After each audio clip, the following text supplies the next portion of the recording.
Bueno, 1 de Pedro capítulo 3, verso 8. 1 de Pedro 3, 8. Parte de la Biblia, que leeremos hasta el verso 22, tiene 4 lugares comunes para el pueblo evangélico en América Latina.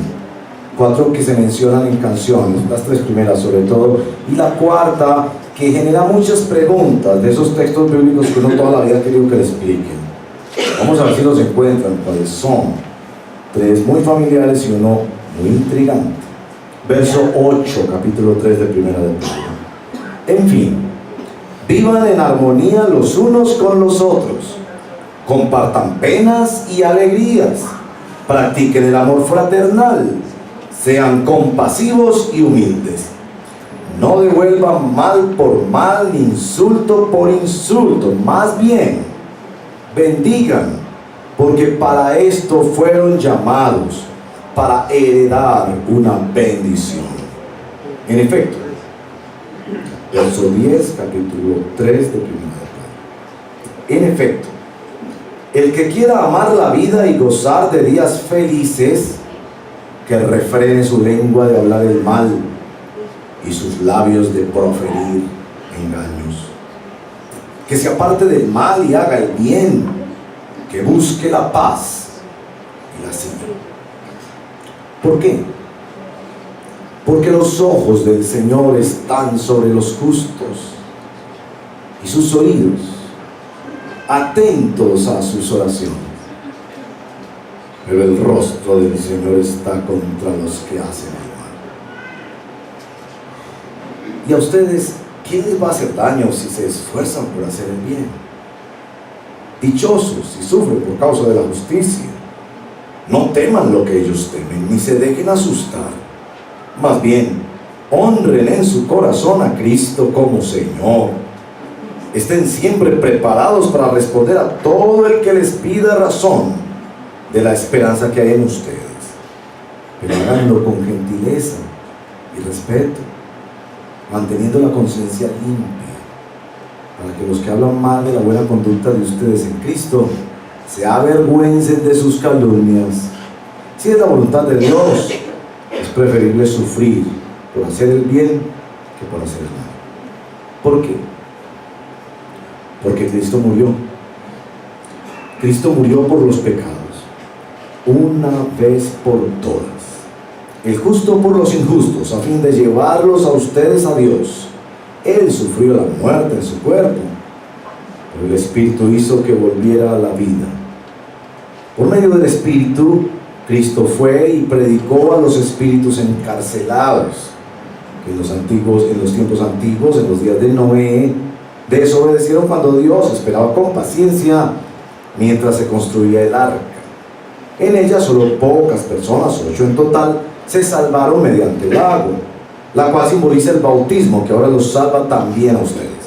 El bautismo no consiste en la limpieza del cuerpo, sino en el compromiso de tener una buena conciencia delante de Dios. Esta salvación es posible por la resurrección de Jesucristo, quien subió al cielo y tomó su lugar a la derecha de Dios, y a quien están sometidos los ángeles, las autoridades y los poderes. Esta es la palabra del Señor. Oremos. Padre, gracias por esta palabra en este último verso. Cristo, tú eres quien está sentado a la derecha de Dios. Tu obra ha sido terminada una vez para siempre, y a ti están sometidos los ángeles, las autoridades y los poderes. Y es por eso, en el nombre tuyo, que nosotros oramos, bendito Dios, que por la gracia del Espíritu Santo esta palabra nos mueva y nos conmueva, que no seamos iguales, que tu palabra sea la espada del Espíritu que transforma nuestro corazón, que no nos deja ser igual. Yo sé que muchos hermanos aquí se unen a ese clamor de estar cansado de rutinas, de una vida que no crece, de estar atrapado en problemas, resolviendo problemas, pero no hay más luz, no hay más hambre de santidad, no hay más gozo en tu presencia. ten misericordia de nosotros y trae esta palabra poderosa en el nombre de Jesús nuestro Señor. Amén. Pero antes de hacer la introducción, les pregunto si se dieron cuenta de los textos que son comunes para la lectura de la iglesia en este texto. Los repasamos, porque de pronto no son comunes para usted todavía, entonces van a ser. Bueno, primero, el verso número 9 tiene esta observación: llamados, bendigan porque fueron llamados para heredar una bendición. Ese es el número 9. Sale mucho por ahí en las tarjetas, en las cosas que damos los cristianos, que somos bendecidos para bendecir, ¿sí? Eso viene de ahí. Segundo, verso 12. Ese verso 12 es una cosa del otro. Que los ojos del Señor, que los oídos del Señor están ahí atentos, nada más esperando a ver usted qué pide. Es decir, esa es promesa del Señor. Es un texto maravilloso de la palabra de Dios. Y salen las canciones y mucho. El tercero lo van a ver en el verso 15. Yo me lo sé en la Reina Valera porque ahí fue donde me discipularon y me enseñaron la palabra. Entonces, que dice que estemos preparados para presentar defensa con mansedumbre y reverencia ante todo aquel que demande razón de la esperanza. Es un verso crucial para la evangelización, el verso 15. Y del verso 18 o 19 mejor en adelante está ese verso que causa intriga, ¿cierto? Y el buen estudiante de la Biblia le hace preguntas a la Biblia, no traga entero. El buen estudiante de la Biblia viene a decirle a la Biblia: ¿qué quiere decir eso de que espíritus encarcelados? ¿Y fue Cristo hasta los tiempos de Noé? ¿Cómo fue eso? Y que Dios en su paciencia, mientras el arca se construye, que se salvaron mediante el agua. Entonces ese cuarto es más que intriga. Y eso ayuda a generar esa hambre por conocer más a Dios. Y bueno, así que llegamos a un texto donde hay lugares comunes en la lectura que la iglesia hace de las Escrituras. A propósito, todavía no he empezado a enseñar, a predicar. Esto es solo como una cosita que quiero decir. Esto muestra la importancia de un predicador hacer predicación expositiva y sistemática. Es decir, como series en un mismo libro de la Biblia, como en Colosenses, en Pedro. ¿Por qué? Porque eso le ayuda al predicador a no tener lugares comunes en la Biblia. No sé si usted ha visto los predicadores que empiezan a decir una cosa y uno dice: ay, enseguida va a decir tal cosa, porque tienen lugares comunes, versos favoritos y todo eso, saltan de un lugar a otro.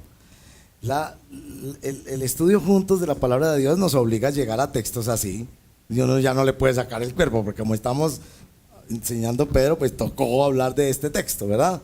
Y eso nos ayuda mucho, aún en nuestra lectura de la Biblia, para no quedarnos en el Salmo 91, ¿cierto? Que abre la Biblia, Salmo 91, amarilla, amarilla la Biblia en Salmo 91. Y el resto de la Biblia, nuevecita, huele a nuevo todavía. ¿Cuántos años tiene esa Biblia? 20. Bueno, ahora ya vamos a empezar la exposición. Y voy a empezar con la introducción de esta manera. La introducción me va a ayudar Alejandro, nuestro músico aquí de cabecera. Alejandro, háganos un acorde disonante, por favor.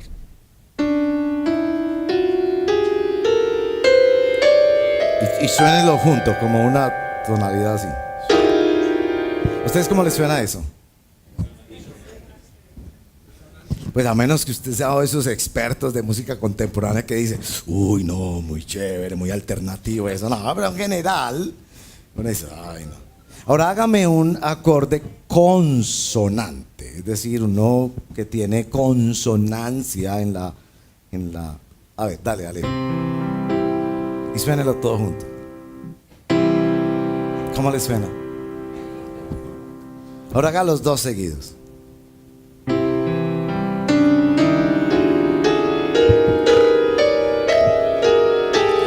Bueno, este es el asunto. En el verso número 8 hay una palabra que tiene que ver con música. ¿Cuál es? El verso número 8. ¿Cuál es la palabra que tiene que ver con música? Armonía. Entonces hoy vamos a aprender que la gracia verdadera nos hace armónicos. Nos hace generar armonía donde estamos. no disonancia. Además de eso, este es un asunto que quienes les interesa investigar más es muy interesante. Porque en los asuntos del sonido humano, los seres humanos sin educación sabemos que está bien y que está mal. Esto sería luminoso para hablar de la ética como un asunto del ser humano. Es decir, por ejemplo, para la pintura yo necesito mucha educación para saber que una cosa es buena y que es otra. Pero notaron que no sabemos nada de música la mayoría de aquí y logramos saber que una cosa era disonante y que una cosa era consonante, que una cosa armonizaba y que otra cosa no armonizaba. Bueno, el verso número 8 dice que nosotros hemos sido llamados a armonizar, en otras versiones dice a tener un mismo sentido. Esto es la pregunta para hoy. ¿Cómo nos escucha el mundo? ¿Cómo te escucha el mundo a ti? ¿En tu trabajo sienten que tú eres consonante, armónico, o que tú eres disonante? No importa qué título tengas, qué educación y demás, ni siquiera que le hayas asegurado a todos tus compañeros de trabajo y todo que tú eres cristiano, hijo del rey y todo lo demás, pero ¿cómo suenas?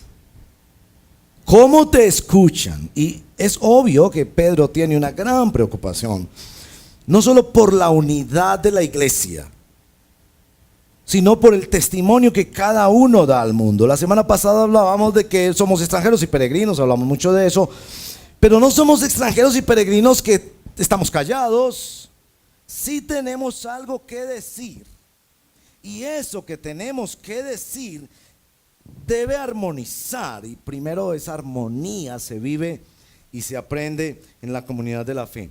Miren que un ejemplo muy, para mí pues muy precioso, lo vivimos el 16 de julio pasado, cuando estábamos en la asamblea de miembros. Los que no saben, esta iglesia es bautista, entonces como es una iglesia bautista se gobierna y se toman las decisiones, discernimos la voluntad de Dios juntos, en una organización a la que usted puede ser miembro, que se llama Asamblea de Miembros. Y estábamos decidiendo precisamente por comprar esta casa. Ahora, no sé qué tanto usted conoce de asambleas de miembros en una iglesia bautista. Hay muchas opiniones. Y siempre que las opiniones sean respetuosas, oportunas, bien presentadas, tienen toda la oportunidad de ser expresadas dentro de la asamblea. Y ahí hubo la discusión sobre esa propuesta. El liderazgo nos guió en cuanto a que para asegurar que todos tuvieran libertad en su decisión íbamos a votar por voto secreto, es decir, en un papelito sin poner nuestro nombre, cada uno decía sí, estoy de acuerdo, que es la voluntad de Dios, o no, discierno que no es la voluntad de Dios entrar en un negocio que nos pone obviamente en responsabilidades muy grandes a todos nosotros. Bien, se dio la votación, se entregaron los papelitos, la comisión de escrutinio con el fiscal, fueron recogiendo los votos y todo, y empezaron a contar los votos, uno tras otro. 95 personas nos hicimos presentes ese día, somos unos 150 miembros oficiales. Ahí no hay menores de edad y en algunas familias uno de los miembros de la familia representa a toda la familia, entonces nunca están todos los que asistimos los domingos y a los demás programas, pero como 150 ese día se presentaron 95.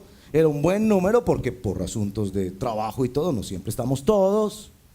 95 votos, todos, y cada uno de los votos decían sí.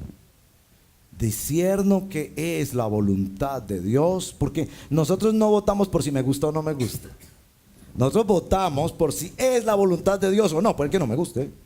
Pero discierno que es la voluntad de Dios. Cuando estaban contando y el fiscal y la comisión nos dijo, miren, 95 votos, 95 que sí. Ahí está la prueba, se pueden verificar si quieren, ahí está. Yo dije, Dios mío, sí es posible. Yo sé que en todo no tiene que decidirse así, pero sí es posible que el Señor nos guíe en tal armonía, ¿cierto? Y en nuestro texto de hoy, Pedro está preocupado por eso en la iglesia, porque no solo debe vivirse armonía en la iglesia, sino aprenderse armonía. esto tiene que ser una casa donde se nos enseñe a armonizar. Que aquí aprendemos cómo ser armónicos en el mundo, no disonantes. Y yo creo que la gente, aunque no conoce a Cristo, está capacitada para decir: ¿te pareces a Jesús o no te pareces a Jesús? Sabes mucha Biblia y peleas mucho de religión y te exhibes mucho, pero no me suena a Cristo. Entonces en nuestro texto de hoy vemos dos cosas. La primera es: ¿cómo es que se da esa armonía? ¿Cuáles son como las características de eso? Vamos a pasar rápido por ahí.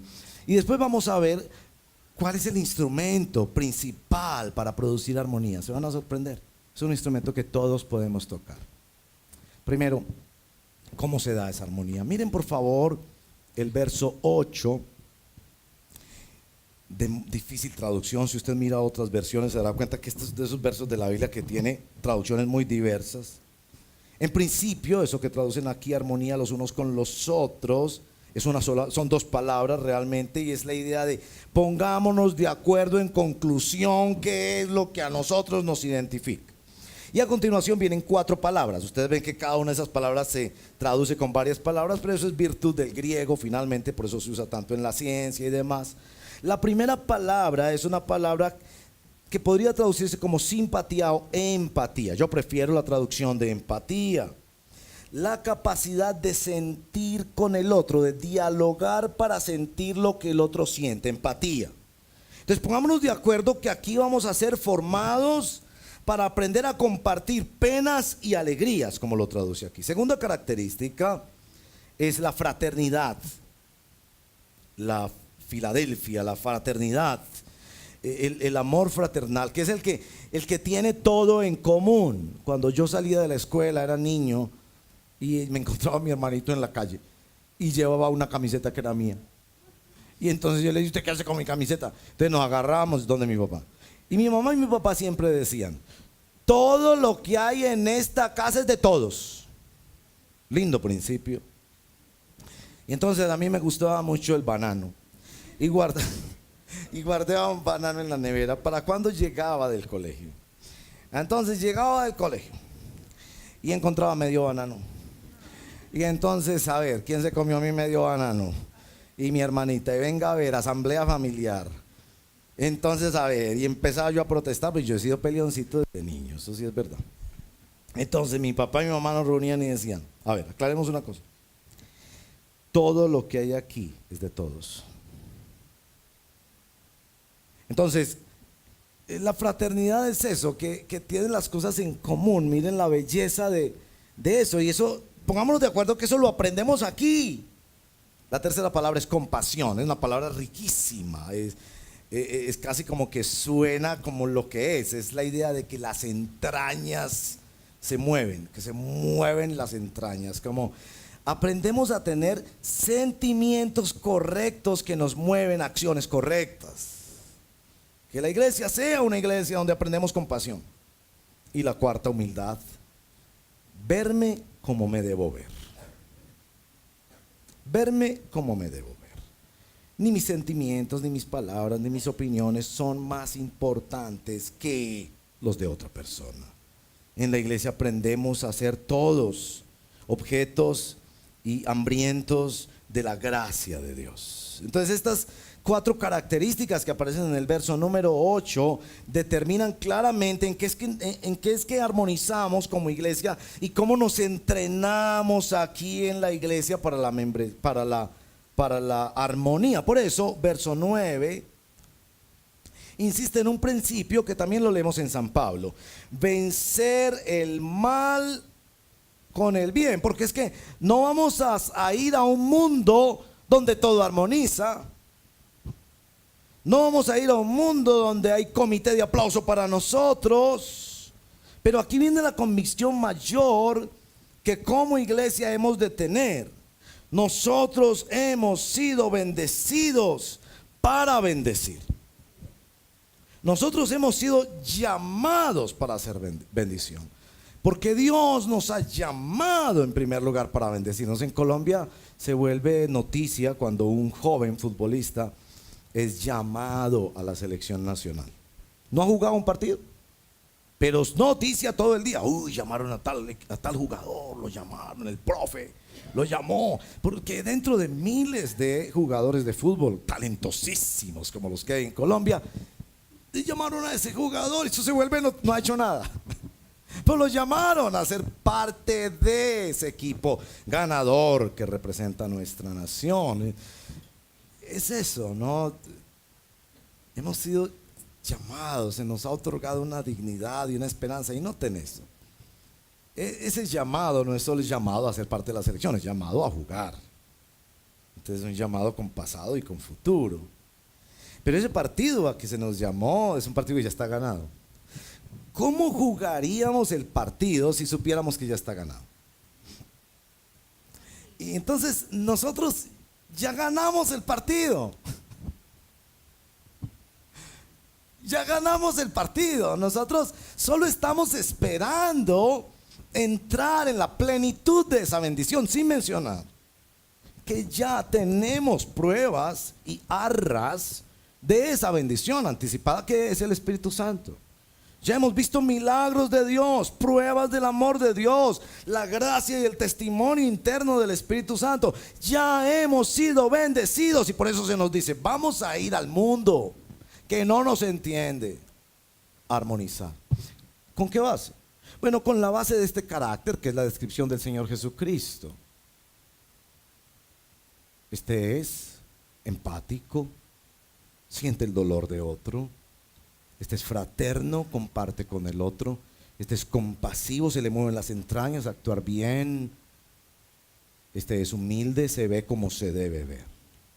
Bien, por ahí, esa es la escuela de la armonía. Nos dicen que somos bendecidos para salir a un mundo a armonizar. Y eso. Ahora, ¿cuál es el instrumento que tocamos?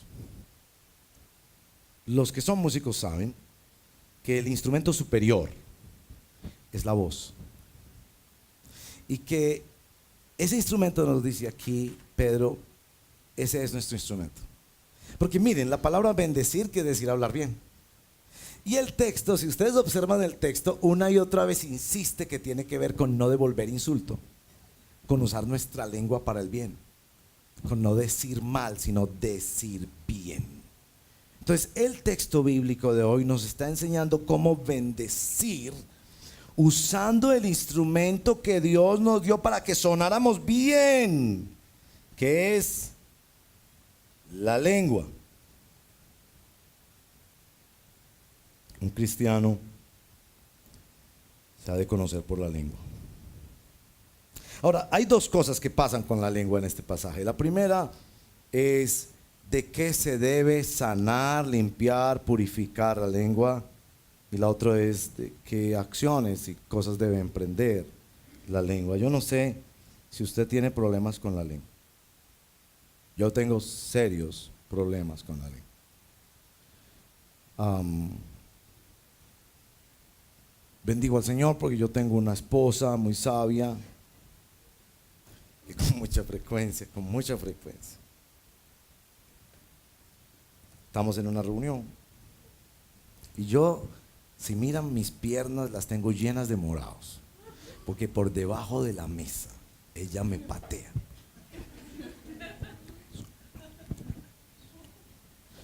O si la miro, ella me mira. ¿Por qué está contando ese chiste? Eso no se dice. No hable del hermano, que el hermano no está aquí.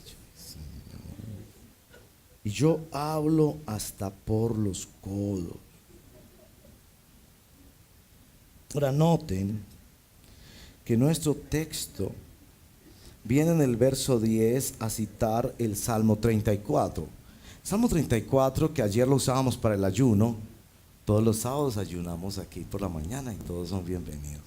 Así sea una vecesita al año, no es que tiene que venir todos los sábados, una vecesita al año. Ayer estábamos ayunando con el Salmo 34. Ese es un salmo, es decir, ese es un arsenal para el alma. Es decir, el alma hambrienta se sacia como en un mar en el Salmo 34. Pero sobresale que Pedro escoge una parte del Salmo que no es propiamente la más interesante del Salmo. Mire cómo empieza. El que quiera amar la vida y gozar de días felices. Oiga, yo leí eso y dije, esto es muy sanador para un cristiano. Ahí me dice que yo tengo no solo el derecho, sino el deber de buscar la felicidad y de amar la vida, por Dios. Y yo pensaba que los cristianos eran esa gente aburridora, lánguida y melancólica que camina por la vida solo esperando llegar a la eternidad. No, Señor, yo quiero ser feliz. Y yo quiero ver buenos días, siempre bajo la dirección de la palabra soberana de mi Señor. Pero me parece que ese es muy liberador, muy liberador. Pero ¿qué debe hacer quien quiere amar la vida y gozar de días felices? ¿Compre carro? ¿Compre casa? ¿Edúquese? No, Señor, que refrene su lengua. Ahí está, casi para escribir un libro de esos que se ponen en los stands así, donde uno va a comprar cosas en los almacenes de grandes superficies, que ponen esos libritos así, ¿no?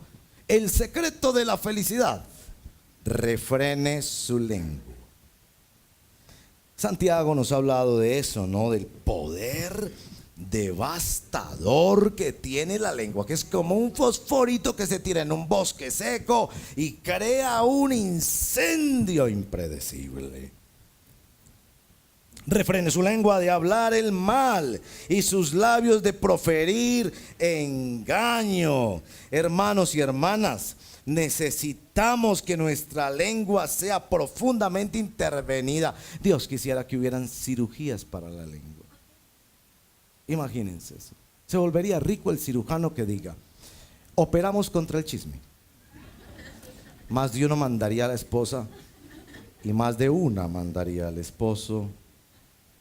O una crema dental que hiciera que no siguieras murmurando. Los odontólogos dicen que debemos también asearnos la lengua. Muy importante. Fíjense que uno en la predicación aprende de todo. Porque uno no debe solo asearse los dientes, sino la lengua. Entonces saque la lengua como si fuera una corbata y con el cepillito. Que hubiera una crema dental para que uno purificara su lengua, por favor, porque en cuántos problemas se mete uno. Divorcios. Yo no perdono, que me dijo. La profunda culpa que uno siente cuando la reunión era tan agradable y a uno se le ocurrió contar ese bendito chisme. Y hasta ahí llegó. Y el Espíritu Santo es muy sabio y oportuno en insistirnos. A quienes tienen problemas con la ira, a quienes tienen problemas con la ambición y todo, ojo a tu lengua. Es tu lengua la que te hace desarmonizar. Las guerras empiezan en la lengua y terminan con la lengua. Nuestro país ha estado en guerra por ideologías que se comunicaron en principio a través de palabras. Sí, llegó a las balas también, pero ¿dónde empezó? Y miren nuestros políticos, porque la lengua no es solo lo audible, es el Twitter. El Twitter. Y muchos de nuestros políticos como que solo saben buscar votos. Que Dios los bendiga, porque no voy a hablar mal de ellos, ¿no? Que Dios los bendiga, porque pareciera que no tienen otra estrategia para conseguir votos que echarle agua sucia a los demás. No sabes otra estrategia. Pero ellos, muy bien, nos representan a nosotros. Bueno, nuestro texto nos dice refrenar la lengua, apartarla del mal, porque verso 11, así es que se busca y se sigue la paz. La palabra sigue aquí debería traducirse persigue o procura. Es el esfuerzo por, en el lugar donde estoy, en mi familia, en mi trabajo, ¿cómo construyo paz? Fácil, tu lengua. Ahora, nuestro texto también nos dice cosas que debe hacer la lengua y nos da dos escenarios en los que se entrena la lengua. Miren pues, primer escenario, la oración, verso número 12. La oración. se nos da la razón de esto de la oración. En la oración yo voy aprendiendo a hacer bendición para otros y estoy aprendiendo a armonizar con otros en la oración. Que pudiéramos entender eso. La oración. ¿Estás mal con una persona? Ora por ella y verás una gran diferencia. ¿Te ha ofendido a alguien? Ora por él y verás una gran diferencia. Bendigo a mi hermano y a mi hermana que ante la murmuración de otro hermano en la fe le dice: mira, ¿por qué no mejor oramos que Dios ayude a esa persona a cambiar? ¿Qué conseguimos tú y yo con ponerle parlante al defecto, al error? No, es que estoy preocupado. Porque las murmuraciones se esconden en falsas preocupaciones. Si estás preocupado, ¿por qué no has hecho nada? Alguien me dijo en estos días, la preocupación y la murmuración de ese tipo, me dijo, la murmuración es una puñalada por la espalda.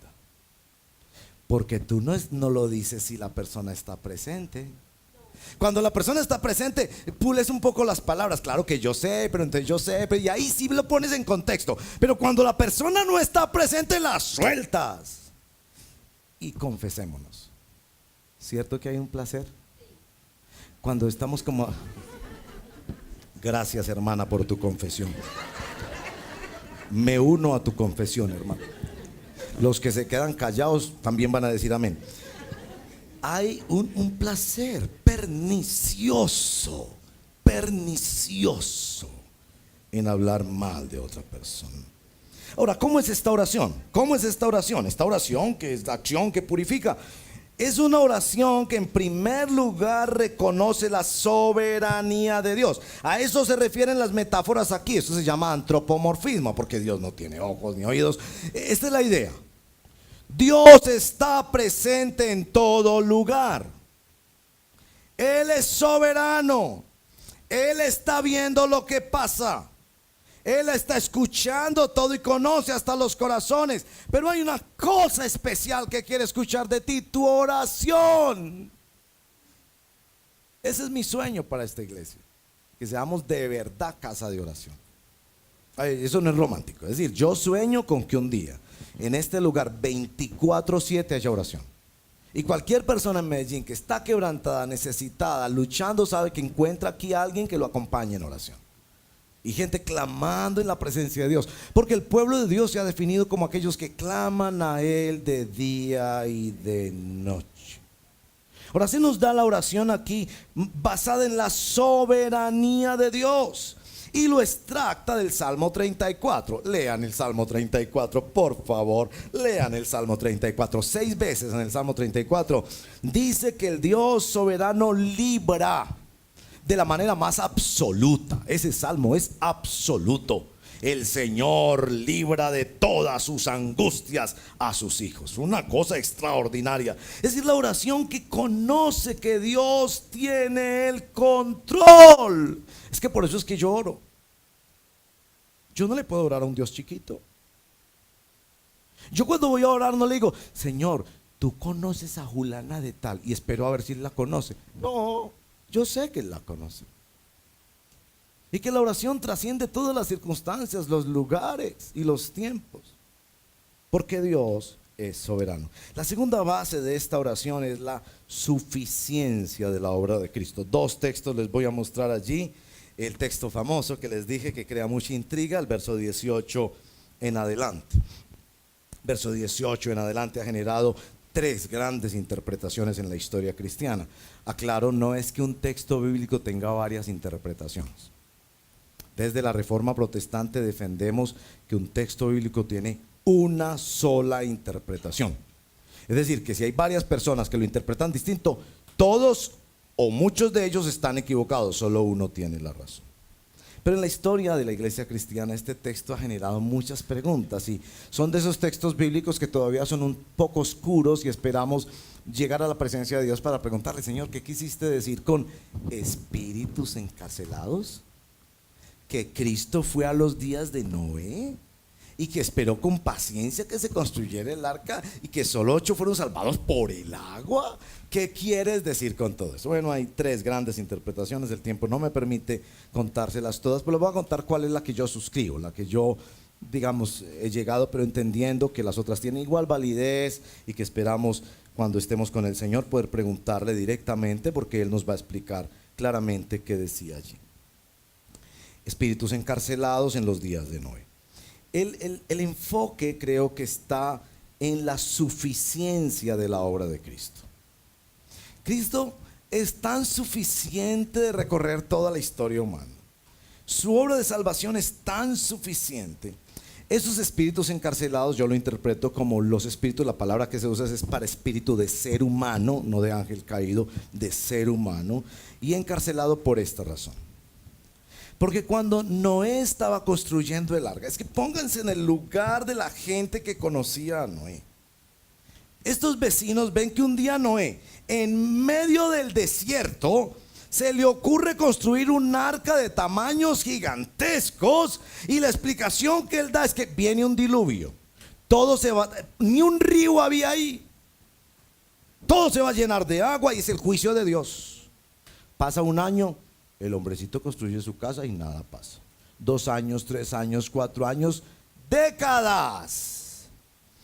La expresión estar en prisión, que es la misma expresión de encarcelado, es: esos espíritus no podían entender, a menos que Cristo los iluminara, no podían entender ese asunto de cómo es esto. Y entonces Noé volvía y les contaba la historia. Dios me dijo que es que Él va a traer. ¿Cuándo? No sé. ¿Dónde? Aquí, pero esto es un desierto, aquí no hay ni un río, no ha llovido. Dios lo dijo, yo lo creo. Esa es mi esperanza y voy a salvarme yo y mi familia, porque yo y mi casa serviremos al Señor. ¿Por qué nos dice eso? Yo creo que nos lo dice para hablar de esa expresión. Cristo fue y predicó junto con y a Noé. ¿Qué me dice eso en la oración? Que la obra de Cristo el Señor recorre toda la historia, y la prueba mayor que tengo para eso es el verso número 15. En esta expresión: honren en su corazón a Cristo como Señor. ¿Quién es Cristo para ti? ¿Solamente un maestro de parábolas y enseñanzas morales muy lindas? ¿Solo un hacedor de milagros extraordinarios? ¿Un tipo bueno que formó la empresa más grande de la historia? Honren a Cristo Jesús como Dios y como Señor. Él tiene el control sobre todo. Él predicó a través de todos los profetas. Él es el Señor, y es en nombre de ese Cristo que yo voy a orar. ¿No les parece que nosotros tenemos muchas ventajas para bendecir aún a nuestros contradictores? Porque le oramos a un Dios soberano en nombre de un Cristo suficiente y poderoso. Bueno, la lengua se entrena en la oración. Lo segundo que nos dice es que la lengua se entrena también en la evangelización. Por favor, miren conmigo muy bien esto de evangelización. La evangelización es la comunicación del evangelio, es el deber y el derecho de la iglesia de Jesucristo. Poco se evangeliza hoy en día, pero aquí nos dice mucho sobre evangelización. Estén, verso 15, siempre preparados para responder a todo el que les pida razón de la esperanza que hay en ustedes. Miren, lo primero que yo aprendo de evangelización, y me parece luminoso, francamente luminoso.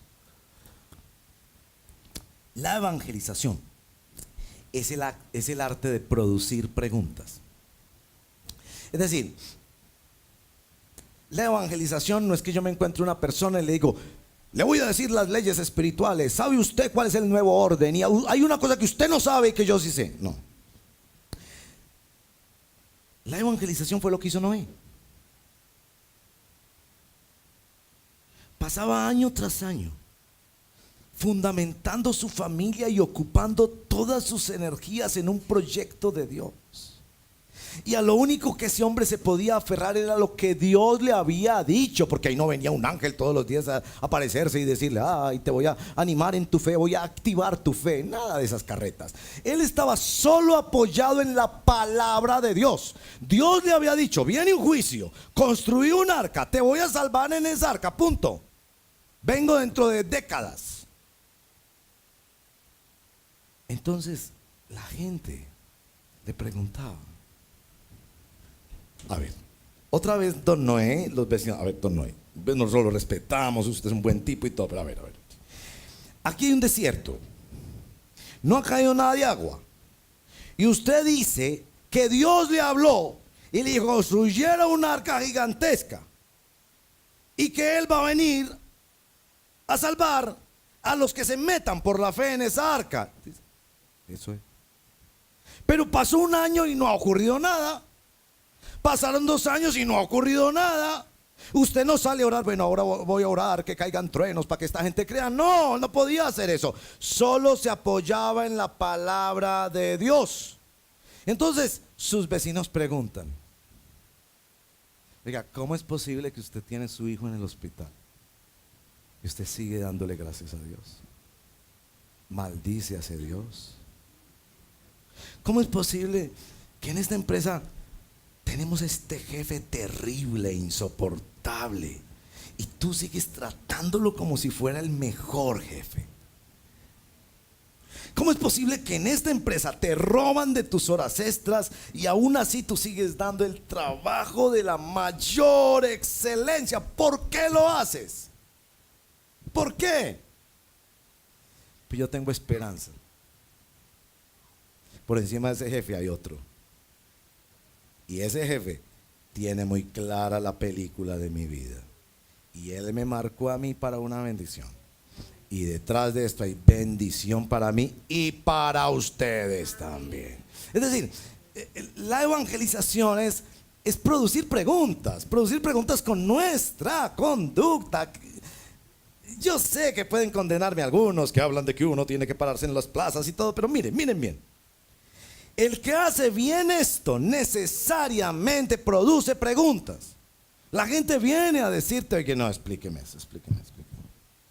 Yo te veo a vos en paz en medio de esto. Por ahí, famoso filósofo dijo que, Paul Tillich, que cuando una persona sufre que no conoce a Cristo, escúchame, Dios permite que un hijo suyo sufra lo mismo para mostrarle al mundo la diferencia. Entonces la gente hace la pregunta: ¿y qué puedo venir a decirle yo? Es Él, mírelo a Él. Él me ha dado paz, Él me ha bendecido. Lo que parecieron puertas cerradas, Dios las abrió. Y estamos llenos de testimonios de esa bondad y de ese amor del Señor. La evangelización no solo es la evangelización que produce preguntas en nuestros auditorios o contextos donde vivimos, trabajamos y demás, sino que produce también preguntas en nuestra conciencia. Nuestro texto 2 veces menciona la palabra conciencia. Ustedes lo pueden ver, verso 16 y verso 21. La buena conciencia, la limpia conciencia delante de Dios. ¿Qué es lo que yo pretendo en esa conversación con mis familiares, donde se arma el debate sobre el Papa? Y entonces que si el Papa sí, que si el Papa no, y yo saco la Biblia y empiezo a mostrarles qué es lo que yo pretendo. Es decir, ¿cuáles son las preguntas que vienen a mi conciencia? ¿Estoy queriendo yo honrar a Cristo y mostrar la suficiencia de Cristo, o mostrar que yo tengo la razón y humillar a todos los demás con mis conocimientos bíblicos, para que toda esa gente piense por dentro: qué pereza este señor, no lo volvamos a invitar, porque se viene a darnos madera con una Biblia? ¿Se dan cuenta? La evangelización no solo nos pregunta ¿qué estás haciendo para que la gente te pregunte sobre Cristo? Sino, ¿por qué lo estás haciendo? Porque hay mucha evangelización que no es sino puro orgullo del conocimiento bíblico que nosotros tenemos. Espere que le pregunten. Sí, vendrá el momento en que alguien pregunte, oiga, y a propósito, ¿cuál es la posición que ustedes tienen sobre el Papa en estos días que estamos papeados, digámoslo así, ¿cierto? Y yo ya les dije que me parece muy bueno que un líder de esta talla mundial venga a la ciudad, pero seguramente preguntas, oye, ¿qué piensan ustedes? Y la Biblia, ustedes van a salir y se van a comprar la camiseta y las reliquias que va a repartir el Papa. Es decir, habrá momentos para eso, pero la pregunta de ¿por qué lo voy a hacer? Concluyo. Hermanos y hermanas, qué cosa tan inmensa esa de que nosotros somos bendecidos para bendecir. Eso debería hacernos pensar en la grandísima ventaja que nosotros tenemos sobre las personas difíciles en nuestra vida, las personas difíciles en nuestro trabajo que no conocen al Señor. Ellos no tienen un Dios que está atento con sus oídos y sus ojos a ver qué le pedimos. Ellos no tienen eso. Nosotros tenemos grandes ventajas sobre ellos.